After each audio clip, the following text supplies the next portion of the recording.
berantakan, ya, serem. Misalnya dia, oh serius, kita nggak bisa bilang, oh dia lagi berpikir, lagi mikirin itu grammar, padahal enggak, dia lagi mikirin, aduh kenapa nih pacarku kok nggak bales-bales, gitu ya. Jadi kita nggak bisa berasumsi. Ngeliat orang senyum, kita senyum balik, kayaknya nih orang suka. Nggak, kita senyum sama orang di belakang kita. Kita sering berasumsi, dan ternyata asumsi itu sering salah. Makanya biar si guru nggak berasumsi, dia nyuruh muridnya untuk peer tutoring, menjelaskan apa yang mereka pahami. Bisa diamati nggak pemahaman mereka ketika mereka menjelaskan? Bisa kan, observable kan, mereka menjelaskan jelas gitu. Oke, itu namanya observable. Nah, kita next slide. Oh ya, kalau yang kelas bahasa tadi gimana? Bisa dapat umpan balik? Bisa. Gurunya bisa tahu nggak kalau memang mereka mampu? Ya, jadi mereka itu dikasih tugas nonton ya, video kartun singkat tapi British ya, really British, Ben and Holly's Little Kingdom ya, one of my favorites, one of my daughters ya, most favorite film, Ben and Holly's Little Kingdom. The story begins in the middle of the castle, blah blah blah. Nah, ini keren banget. Nah, lalu kita next slide. Jadi, ya, di abad 21 ya, sejak debatnya itu mulai dari tahun 80-an ya, mulai masuk ke abad 21. Jadi, assessment itu ya dipahami ternyata tidak hanya tes saja. Seperti yang mungkin dipahami banyak orang. Karena kita lebih familiar dengan pilihan ganda, kuis, tes, ya kan? Terus kemudian ujian nasional, ya, large scale, standardized, machine code, test. Ya, tapi ternyata assessment di abad 21 itu ada 4 paling tidak.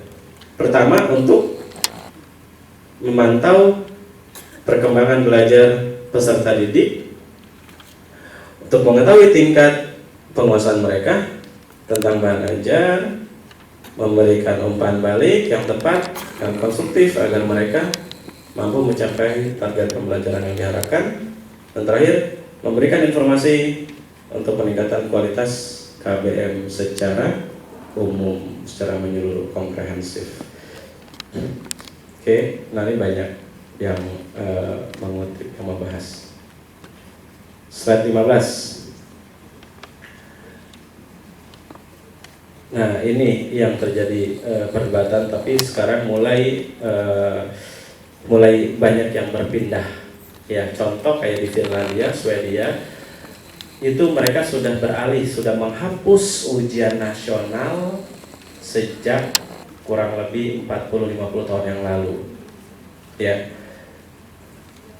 Dan mereka sekarang lebih mengacu kepada school-based assessment, locally developed, administered, and scored assessment, ya, mengacu kepada national standards, ya, national curriculum, national standards. Jadi mereka punya national curriculum guides, punya national standards. Nah, berdasarkan kriteria itu semua mengacu ke sana. Lebih lanjut saya bahas. Nah, saya sempat Google dan ada satu website yang kayaknya jualan ya. Jualan 21st century learning, 21st century assessment, tapi memang ini sudah banyak dibahas oleh para peneliti di dunia ya. Intinya sih 3 hal ini.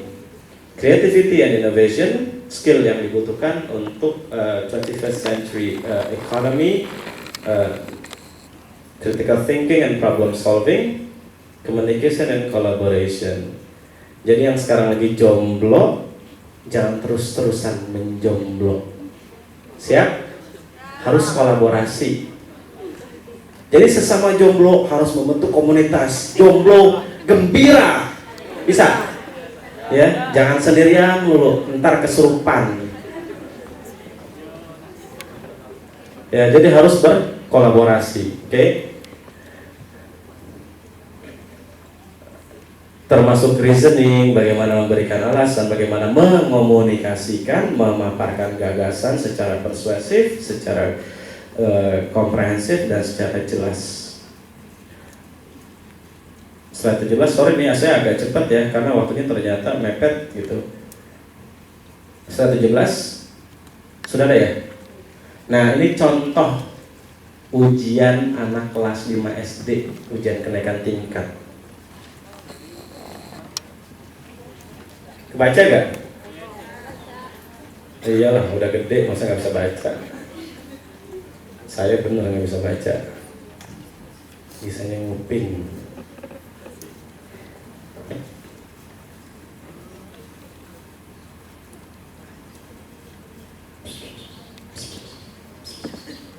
Kesannya yang dibaca tuh huruf S semua.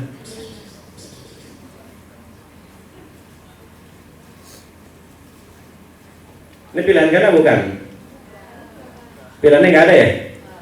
Kalau kita dapat soal itu kelas 5 SD, kira-kira gimana? Kabur. Nggak jadi nih. Udah siapin kode-kode kan? Kalau A, kalau B, kalau C, gitu kan? Banyak kode, gitu. Anak Indonesia itu paling pintar bikin kode. Karena terbiasa dengan pilihan ganda tiap semester. Bahkan kuis-kuisnya juga seringnya pilihan ganda kan, gitu. Kalau nggak pilihan ganda, true false, ya paling asik. Cuma 2 berarti spekulasinya. Oke, jadi inti dari assessment itu adalah untuk mengetahui kemampuan asli peserta didik. Kalau pilihan ganda itu seringkali disebut sebagai highly speculative. It is far from being credible, far from being reliable. Jauh reliability-nya sebenarnya kalau mau dilihat. Karena kayak ujian nasional sekarang umpamanya, dari dulu ya udah puluhan tahun ujian nasional diterapkan selalu dalam pilihan ganda. Pemerintah tidak pernah punya gambaran asli, tidak pernah punya informasi akurat tentang kemampuan setiap peserta didik. Kenapa? Misalnya nomor 1 jawabannya benar. Apa kita bisa yakin dia jawab benar karena dia paham? Ada alternatif jawaban lain. Bisa jadi dia hasil tebakan, bisa jadi dia hasil mencontek. Mudah kok mencontek pilihan ganda. Ya, saya ingat waktu saya masih lihat dulu, ya, makanya saya sekarang jadi tunanetra. Tinggal nengok ke teman miring, gitu, langsung mulut gerak-gerak dapat jawaban. Ya enggak? Coba kalau bukan pilihan ganda, bisa nggak? Sampai berbusa temannya nggak ngerti, ya kan? Jadi pemerintah tuh nggak pernah punya informasi yang akurat tentang kemampuan peserta didik, gitu, karena memang hasilnya tidak akurat. Kalau diteskan lagi, diujikan lagi dengan format tes yang berbeda, pasti hasilnya berubah. Coba nih teman-teman sekalian yang sudah ngajar, kita kasih satu soal satu tes ada 10 butiran soal pilihan ganda. Minggu depan kita kasih soal yang sama tapi bukan dalam pilihan ganda. Kira-kira hasil sama apa beda? Beda. Pasti beda. Artinya apa? Tes dalam format pilihan ganda tidak pernah reliable. Makanya kenapa highly spekulatif. Padahal inti dari assessment itu adalah untuk mengetahui kemampuan asli, sehingga kita bisa melakukan treatment, tindakan-tindakan apa yang harus dilakukan lagi, salahnya di mana, gitu. Akhirnya dampaknya luar biasa. Pemerintah nggak pernah punya informasi yang akurat tentang perkembangan pelajar dan tidak pernah punya informasi yang akurat tentang keberhasilan pendidikan secara nasional. Buang-buang biaya, buang-buang duit, gitu.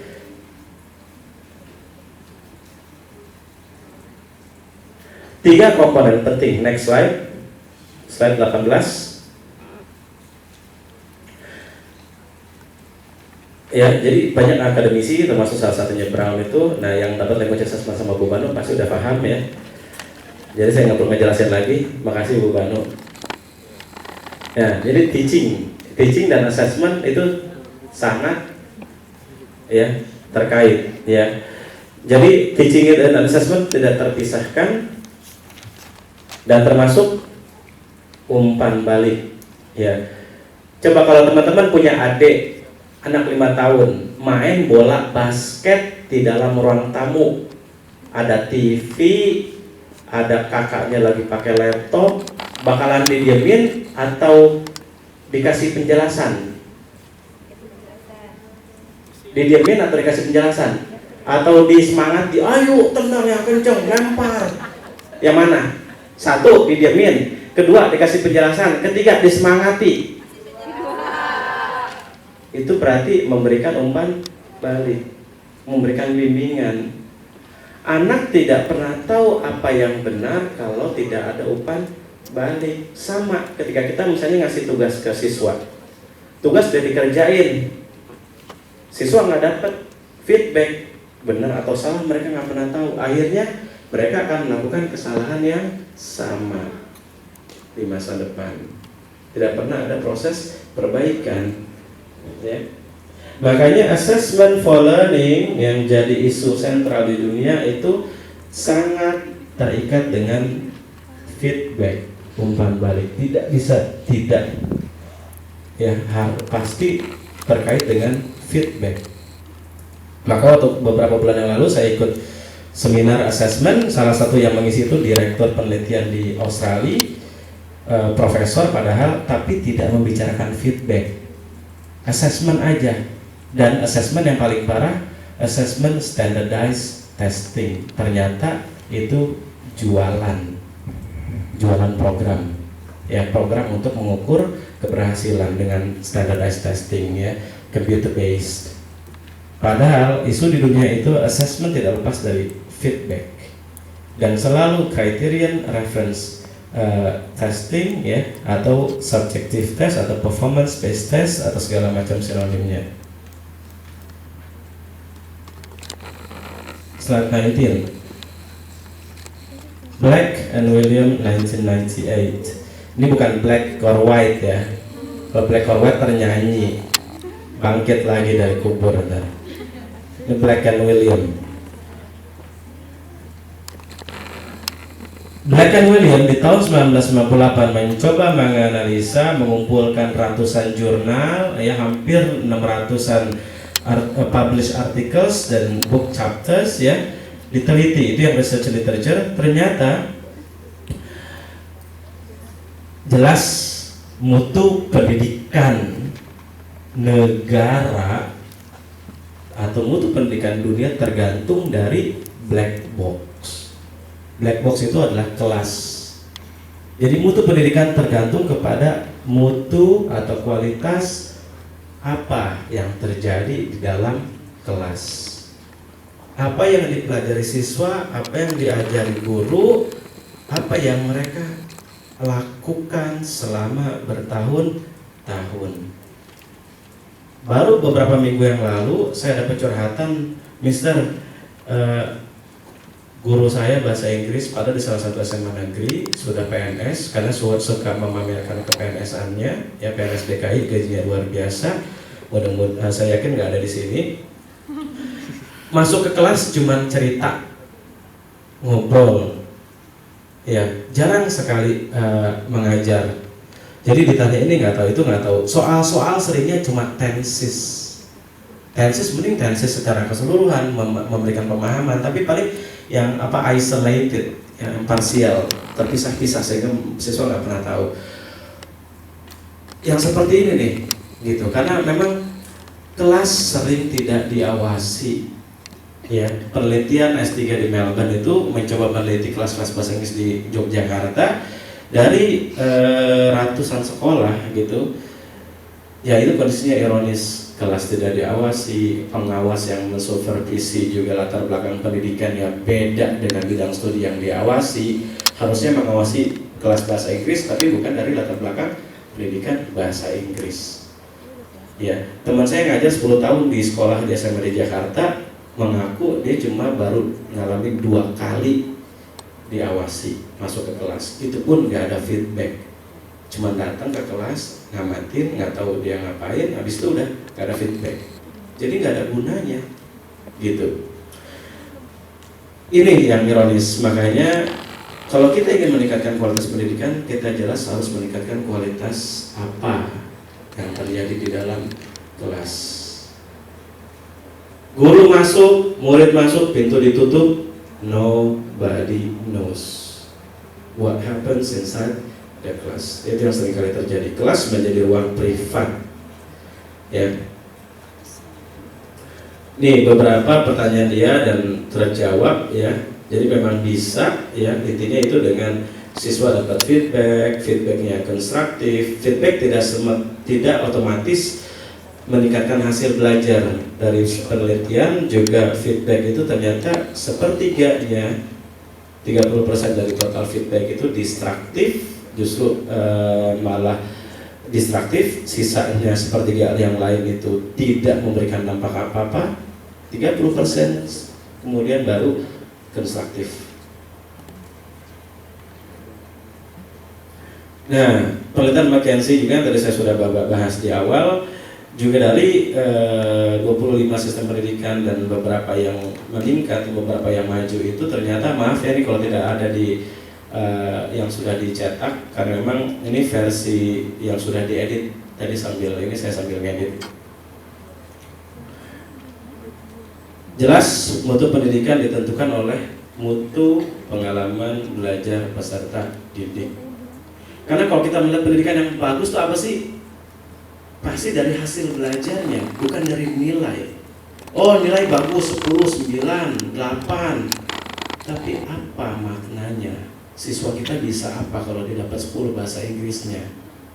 Mayoritas lulusan SMA, universitas, sorry to say ya, tapi ini hasil banyak penelitian, mayoritas lulusan kita itu minim bahasa Inggrisnya, padahal sudah belajar bahasa Inggris selama berabad-abad ya, dari abad zaman batu ya, sampai zaman kuda gigit batu, sampai zaman kuda nelen batu gitu kan, tetap segitu-gitu aja. Ijazahnya apa? S1. Ditanya wawancara pakai bahasa Inggris, nggak ngerti, ini nggak ngerti, itu nggak ngerti. Ironis, padahal belajar bahasa sudah belasan tahun. Jadi jelas kita harus meningkatkan mutu pendidikan hasil belajar ya.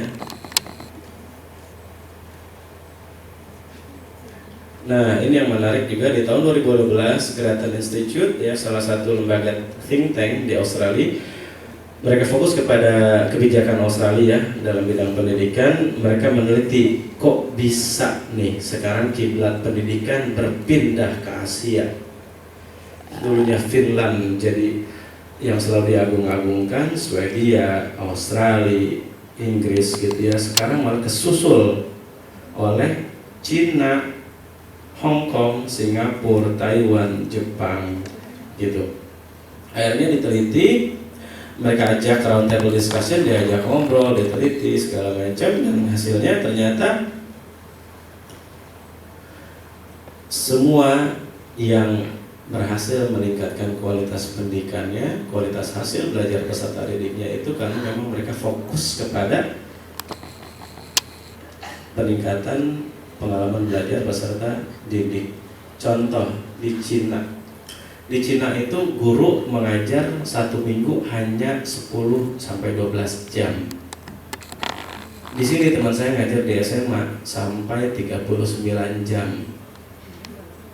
Enggak bunuh diri aja udah bagus. Ya enggak? Ya. Karena kalau guru zaman saya honor ya,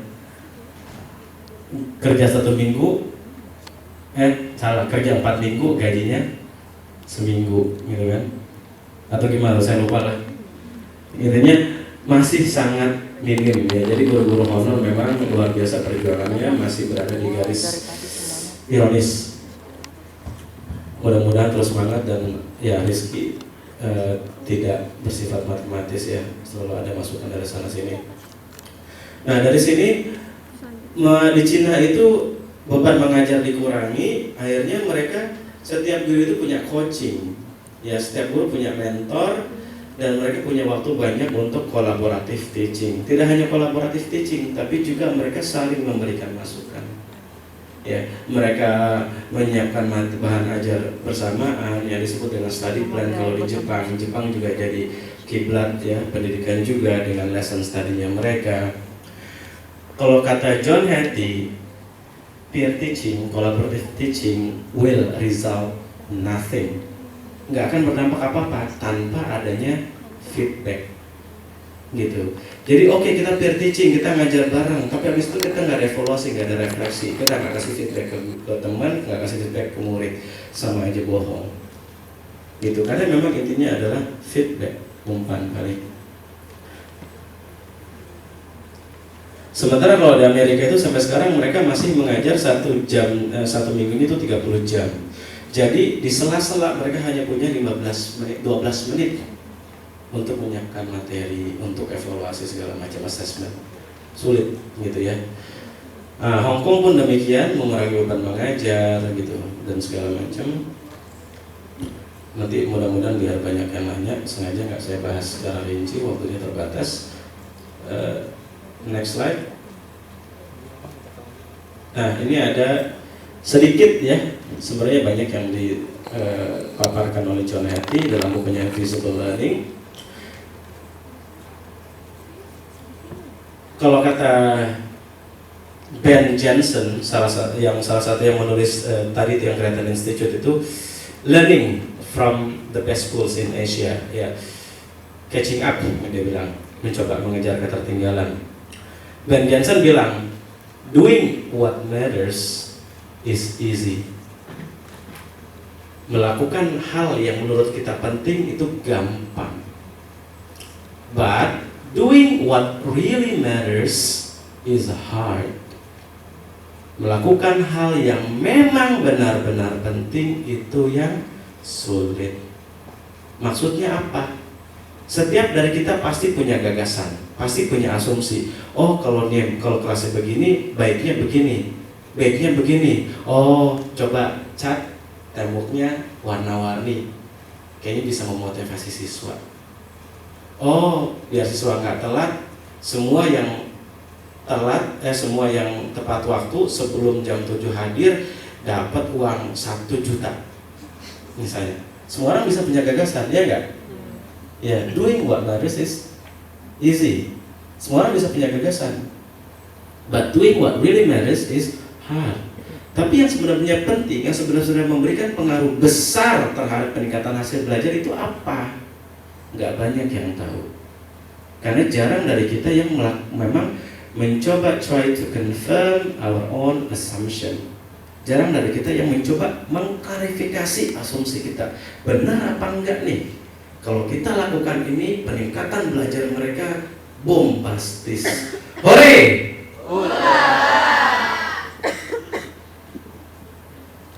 Enggak, jantungan aja udah bagus ya. Nah, coba kita lihat yang paling kecil effect size-nya apa? Effect size-nya. Baca nggak dari belakang?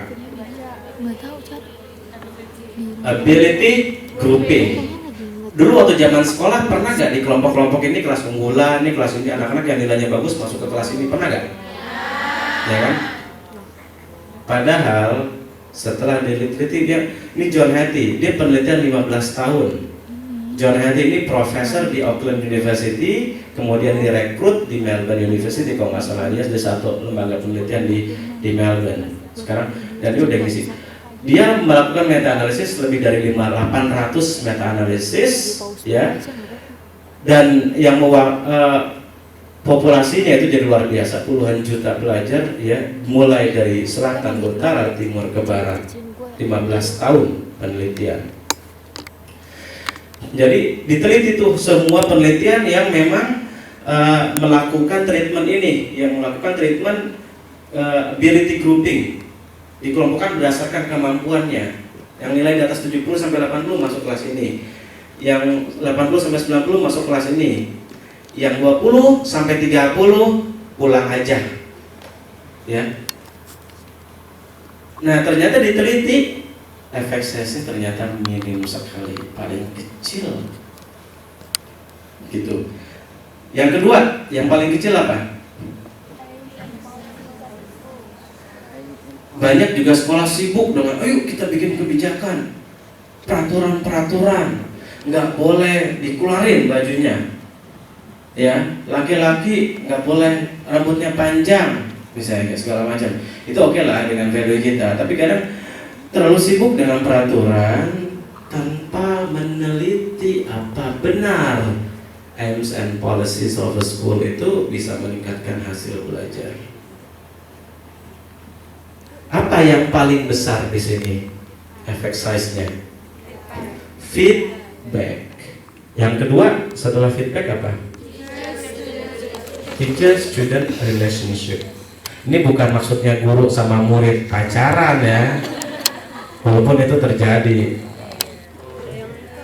Nah, enggak ya, jangan. Beda umurnya jauh. Masa bedanya ke 30 tahun? Nggak lucu ya. Nah, jadi maksudnya itu punya hubungan yang baik, siswa bisa bercerita, bisa memaparkan, kelas kondusif untuk siswa mengemukakan apapun yang ingin ditanyakannya. Itu maksudnya teacher and student relationship. Dan guru available di luar kelas ketika ada siswa yang ingin bertanya, ingin konsultasi. Gitu, itu maksudnya teacher and student relationship. Ya. Berikutnya apa? Setelah teacher and student relationship, mastery learning. Fokus kepada mastery learning, nggak cuma sekedar hafalan, recall and recognition of concrete facts. Ya, enggak. Jadi lebih ke mastery learning. Harus mampu menguasai, mampu menjelaskan, mampu membandingkan, mampu menganalisa dan mengemukakan gagasan untuk memecahkan suatu masalah. Itu mastery learning. Berikutnya challenges, tantangan yang tinggi, ya, high expectation, high challenges akan memberikan hasil yang juga besar, yang juga maksimal, gitu. Jadi kalau kita hanya memberikan tantangan harapan yang rendah, murid kita tidak tertantang, mereka tidak termotivasi untuk belajar lebih giat, gitu ya.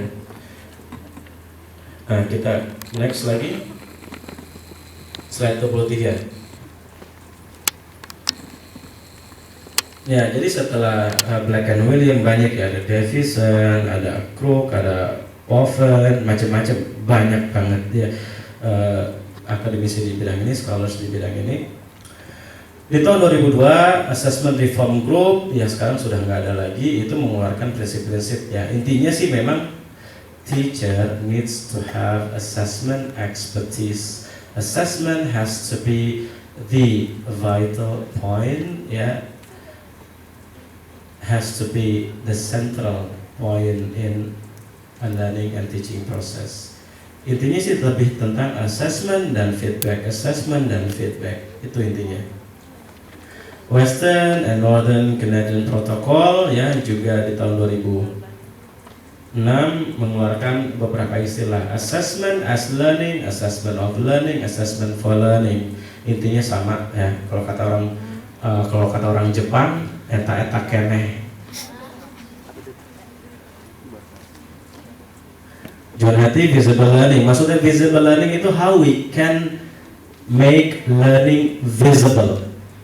Bagaimana kita bisa mengamati proses belajar siswa. Bagaimana kita bisa tahu siswa itu memang benar-benar paham, benar-benar mampu menjelaskan, memecahkan masalah, gitu ya, melakukan proyek, penelitian segala macam. Visible learning, how